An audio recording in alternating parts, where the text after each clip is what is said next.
अगर आप मान लीजिए किसी मिरर के आगे बैठे हैं और आपके और मिरर के बीच कोई ऑब्जेक्ट रखा हुआ है, तो कई बार आपने देखा होगा कि आप मिरर का इमेज जहां पे आप बैठे हैं वहां से देख नहीं पाते हैं। ऐसा होता है कि आप अपने पोजीशन को चेंज करके मिरर के और सामने ले आएं, तब वह उस ऑब्जेक्ट का इमेज दिखने लगता है। हो सकता है पहले आप मिरर के ठीक सामने ना बैठे हों, थोड़ा मिरर के सामने से बगल में बैठे हों। तो ये आप अगर फील किए हो तो ऐसा होता है कि मिरर के ठीक सामने ना बैठे हो आप, बगल में बैठे हो आप, मिरर के सामने से बगल में बैठे हो, तो किसी ऑब्जेक्ट का इमेज वह मिरर बनाता तो है, लेकिन आप देख नहीं पाते हैं या आपको दिखता नहीं है। तो आप अपने पोजीशन को जब चेंज करते हैं, इधर-उधर घूमने लगते हैं, तब उसी ऑब्जेक्ट का उसी मिरर में इमेज अब आपको दिखने लगता है। तो ऐसा होता है कि किसी ऑब्जेक्ट का किसी मिरर में बनने वाला इमेज हर जगह से नहीं दिखाई देगा। कहीं से भी आप देखना चाहें उस इमेज को तो नहीं दिखाई देगा। यानी कुछ पर्टिकुलर स्पेस ही अवेलेबल होता है जिसमें ऑब्जेक्ट के किसी मिरर में इमेज को देखा जा सके। बस उसी स्पेस को फील्ड ऑफ व्यू कहा जाता है। तो फील्ड ऑफ व्यू मतलब क्या कि अगर मिरर के सामने कोई ऑब्जेक्ट रखा हुआ है तो मिरर उसका इमेज तो बनाएगा ही। तो वह स्पेस जिसमें आप खड़े होकर उस ऑब्जेक्ट का उस मिरर में बनने वाले इमेज को देख सकें, उस पूरे स्पेस को फील्ड ऑफ व्यू कहा जाता है। ठीक, पढ़िए क्या लिखा है, field of view. It is the space in which image of an object in a given mirror can be seen. तो नोट करिए, field of view. It is the space in which image of an given object in a given mirror can be seen. यानी वह space जिसमें से आप किसी object के image को देख सकें किसी मिरर में, वह पूरे स्पेस को फील्ड ऑफ व्यू कहते हैं। ठीक है, अब सोचिए इमेज दिखता कैसे है। इमेज तब दिखता है जब ऑब्जेक्ट से लाइट रे मिरर पे जाए और मिरर उस लाइट रे को रिफ्लेक्ट कर चुकी हो, तो रिफ्लेक्टेड रे आपकी आंखों में आए। यानी ऑब्जेक्ट से लाइट रे मिरर पे जाएगा, फिर मिरर से लाइट रे रिफ्लेक्ट होकर आपकी आंखों में आएगा, तब आप उस ऑब्जेक्ट के इमेज को देख सकते हैं। ठीक है, तो हम लोग को पता ये करना है कि फील्ड ऑफ व्यू कैसे बनाया जाता है।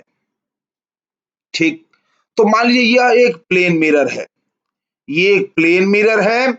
इस प्लेन मिरर में हम लोगों को इस ऑब्जेक्ट का फील्ड ऑफ व्यू खोजना है। तो यह एक प्लेन मिरर है, उसके सामने ऑब्जेक्ट रखा हुआ है, तो हम लोगों को वह स्पेस ढूंढना है जिस स्पेस में खड़े होकर इस ऑब्जेक्ट ओ का इस मिरर में आप इमेज देख सकें। तो क्या सोचा है कि वह स्पेस ढूंढना होगा जहां पर रिफ्लेक्टेड रे पहुंचे। क्यों? क्योंकि जब रिफ्लेक्टेड रे आपकी आंखों में जाते हैं तो आपको इमेज दिखता है। तो हम लोगों को वह पूरा स्पेस ढूंढना है जिस स्पेस में रिफ्लेक्टेड रे पहुंच जाता हो। ठीक, तो हम लोग क्या करेंगे कि मिरर के एंड पॉइंट से बिल्कुल मिरर के किनारों से, मिरर के एंड पॉइंट से रिफ्लेक्टेड रेस बनाएंगे, है कि नहीं? तो ऑब्जेक्ट से लाइट रे ले जाइए मिरर पे, ये ऑब्जेक्ट ओ है, यहां से मिरर के एंड पॉइंट पर लाइट रे ले जाइए। क्या करने के लिए बोला मैंने?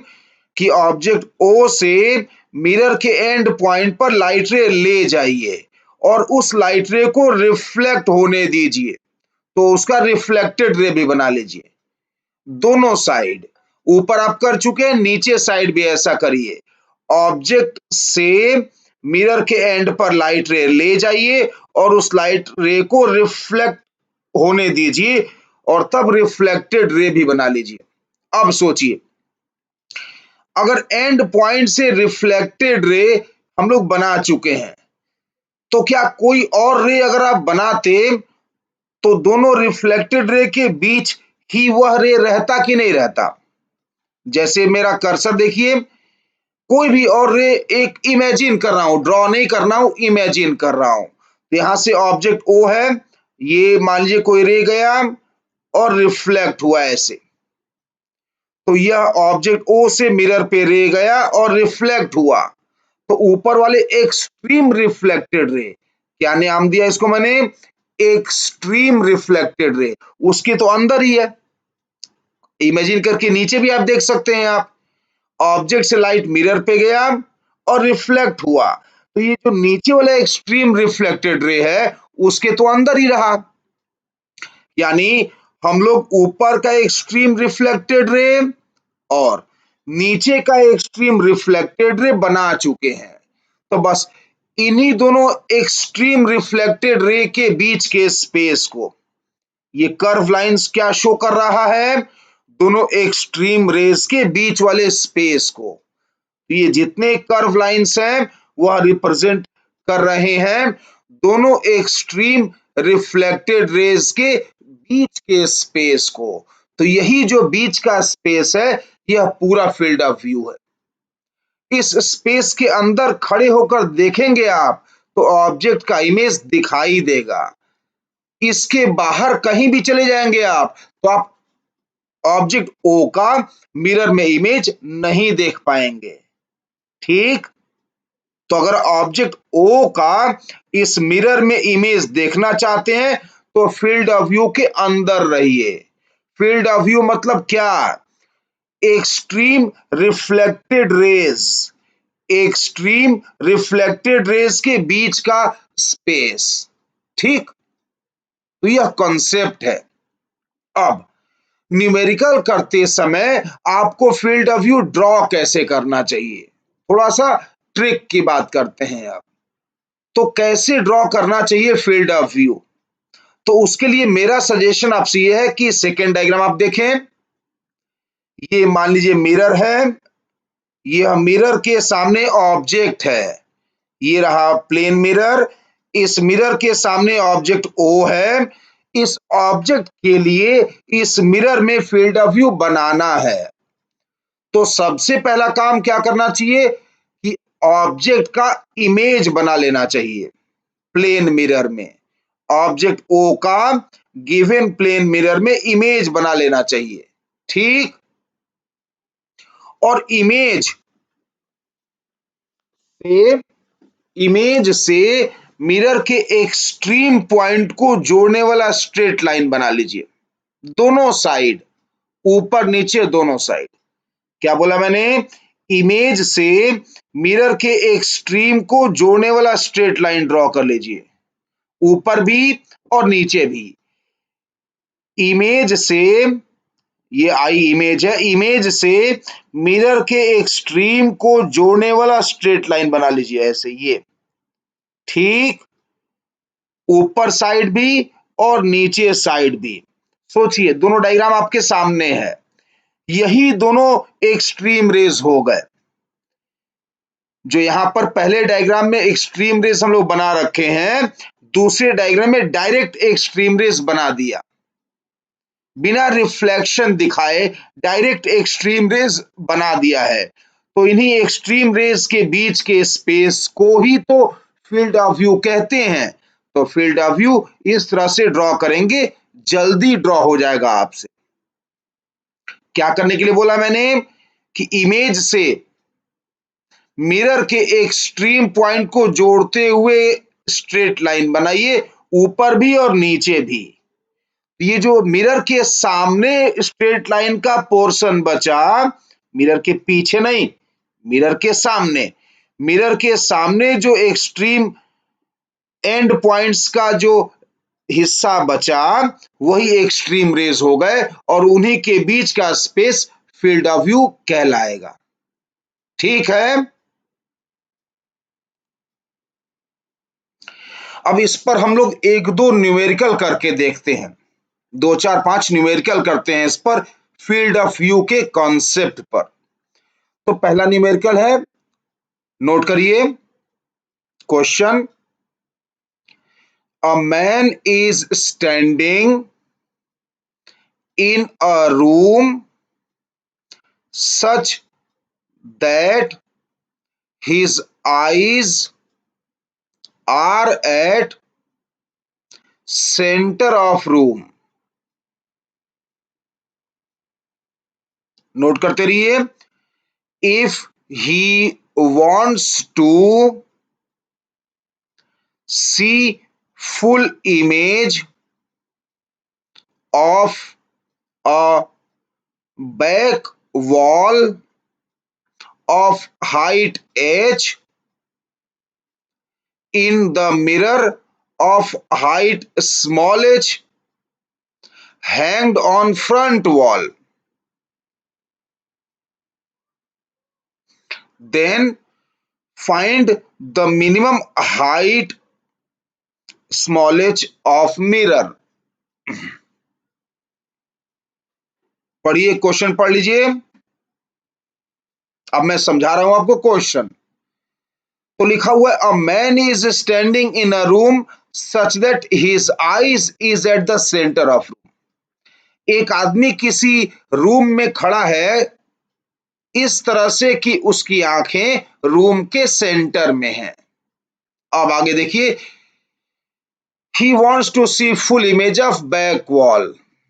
वह आदमी चाहता है कि पीछे वाली दीवार जिसका हाइट कैपिटल एच है उसका पूरा इमेज उसको मिरर में दिखाई दे। और वह मिरर है कहां?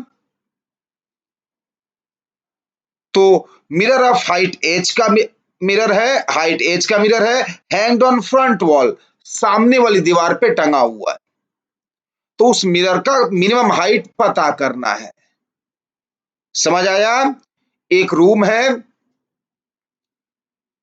सेंटर पे एक आदमी खड़ा हुआ है, सामने वाली दीवार पे मिरर है स्मॉलेस्ट हाइट का, और उस मिरर में आपके पीछे वाली दीवार का पूरा इमेज दिखना चाहिए। तो कम से कम कितना हाइट स्मॉलेस्ट होना चाहिए मिरर का, ये क्वेश्चन है। ठीक, सॉल्यूशन देखिए। ये रूम है, बड़ा सा जो स्क्वायर दिख रहा है ये रूम है मान लीजिए, ये बड़ा जो स्क्वायर दिख रहा है ये मान लीजिए रूम है, ये बड़ा स्क्वायर मान लीजिए रूम है, बीचों बीच मैन की आंखें हैं, तो लिख दिया है मैंने आई, आई को शॉर्ट में ई लिख दिया। देखिए सामने वाली दीवार पे ये मिरर हैंग किया गया है, ये सामने वाली दीवार पे मिरर हैंग किया गया है। इसी मिरर का स्मॉलेस्ट मिनिमम हाइट हम लोग को चाहिए, क्या देखने के लिए? ये ए बी, ए बी जो पीछे वाले दीवार का पूरा ऊंचाई है इसको मिरर में देखना है। ठीक, तो हम लोगों को यह A B capital H height देखना है सामने वाले दीवार पर टंगे हुए मिरर में। तो इसी मिरर का हम लोगों को मिनिमम हाइट स्मॉल एच चाहिए। तो ऐसे क्वेश्चन फील्ड ऑफ व्यू के होते हैं। फील्ड ऑफ व्यू का शॉर्टकट मैंने क्या सिखाया कि जो ऑब्जेक्ट मिरर के सामने है कौन है दिखने वाला? आंख, आई। तो आई को मान लेंगे ऑब्जेक्ट। तो इस आई को जो शॉर्टकट में ई लिखा है मैंने, इसका इमेज बना दीजिए। ठीक, तो इसका इमेज बन गया ई डैश। ई का इमेज क्या बना? ई डैश। कैसे बनता है इमेज? मिरर के सामने जितना दूर ऑब्जेक्ट है l/2, मिरर के उतना ही पीछे बनता है इमेज l/2। ठीक, तो मिरर के सामने जितना दूर ऑब्जेक्ट, मिरर के पीछे उतना ही दूर इमेज। हेंस ई का इमेज हो गया ई डैश। ओके, अब क्या करना है कि पूरा का पूरा दीवार ए बी, पूरा का पूरा दीवार A B field of view में आना चाहिए, क्योंकि फील्ड ऑफ व्यू ही वह स्पेस होता है जिसमें खड़े होकर इमेज दिखता है। तो ये पूरा का पूरा height capital H field of view में आना चाहिए, यानी पॉइंट ए भी दिखना चाहिए टॉप, पॉइंट बी भी दिखना चाहिए बॉटम। हेंस कैसे फील्ड ऑफ व्यू बनता है? इमेज से मिरर के एक स्ट्रीम को जोड़ते हुए स्ट्रेट लाइन बना दें। ओके, तो इमेज से मिरर के एक स्ट्रीम को जोड़ते हुए लाइन बनाए तो ए पर पहुंचना चाहिए, क्योंकि ए तो दिखना है। सिमिलरली इमेज से मिरर के लोअर एक्सट्रीम को जोड़ने वाली स्ट्रेट लाइन बना दें आप, तो यह बी पर आना चाहिए। क्यों? क्योंकि बी पॉइंट दिखना है। ठीक, तो ई डैश इमेज है, इससे मिरर के एक्सट्रीम को जोड़ते हुए ऊपर लाइन बना रहे हैं आप, तो मिरर को कहां काट रहे हैं आप? पॉइंट पी पर। तो point P upper end of mirror मान लिया जाए, अपर एक्सट्रीम ऑफ मिरर मान लिया जाए, क्योंकि एक्सट्रीम से ही ना जोड़ के फील्ड ऑफ व्यू बनाते हैं। मान लीजिए पी पॉइंट अपर एक्सट्रीम है। इसी तरह से ई डैश से जब आपने लोअर एक्सट्रीम को जोड़ते हुए पॉइंट बी तक स्ट्रेट लाइन बनाया है, ये स्ट्रेट लाइन मिरर को कहां काटी? क्यू पर। तो क्यू क्या हो गया? Lower extreme of mirror.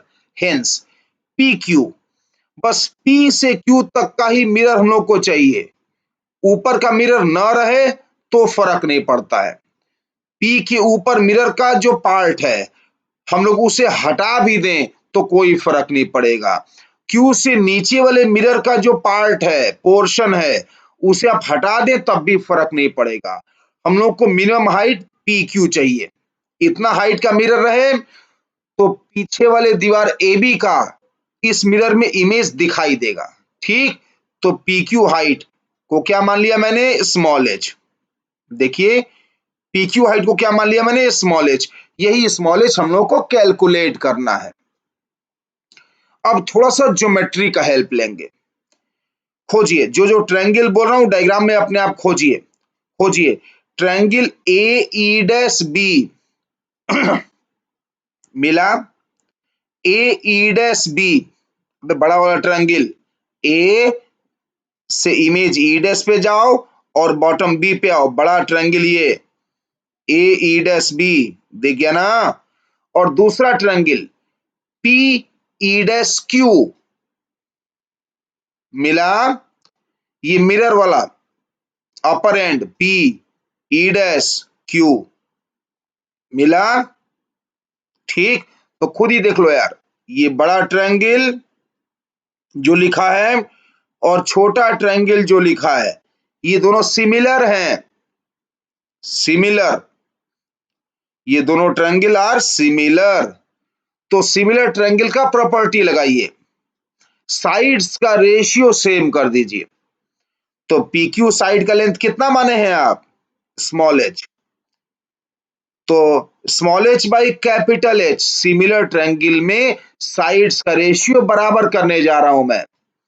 तो small H by capital H, ये देखिए यहां पर देयरफॉर के आगे देखिए, small H by capital H is equal to, अब दोनों ट्रायंगल्स में हाइट बराबर का रेशियो ले लूंगा मैं, बेस का रेशियो बराबर हाइट का रेशियो, सिमिलर ट्रायंगल की property. Base P E dash Q triangle का base P Q small H, बड़े वाले ट्रायंगल का बेस, ये बड़े वाले ट्रायंगल का बेस क्या? A B capital H. Base का रेशियो ले लिया यहां पर मैंने small H by capital H, बराबर ले लूंगा हाइट का रेशियो। बताओ छोटे ट्रायंगल का हाइट क्या है? ये रहा l/2, ठीक। और बड़े ट्रायंगल का हाइट क्या हो जाएगा? ई डैश। कितना दूर है ए बी लाइन से? ए बी लाइन से ई डैश कितना दूर है? यहां से ये L plus l/2, L plus l/2, तो कितना हुआ? l plus l/2। कैलकुलेट करो तो इस फॉर्मूले से स्मॉल एच कितना आया? स्मॉल एच बराबर कैपिटल H/3, ठीक। तो यह आंसर है। कम से कम कितने हाइट का मिरर चाहिए? जो रूम का हाइट है उसका 1/3, कैपिटल H/3, 1/3। ओके।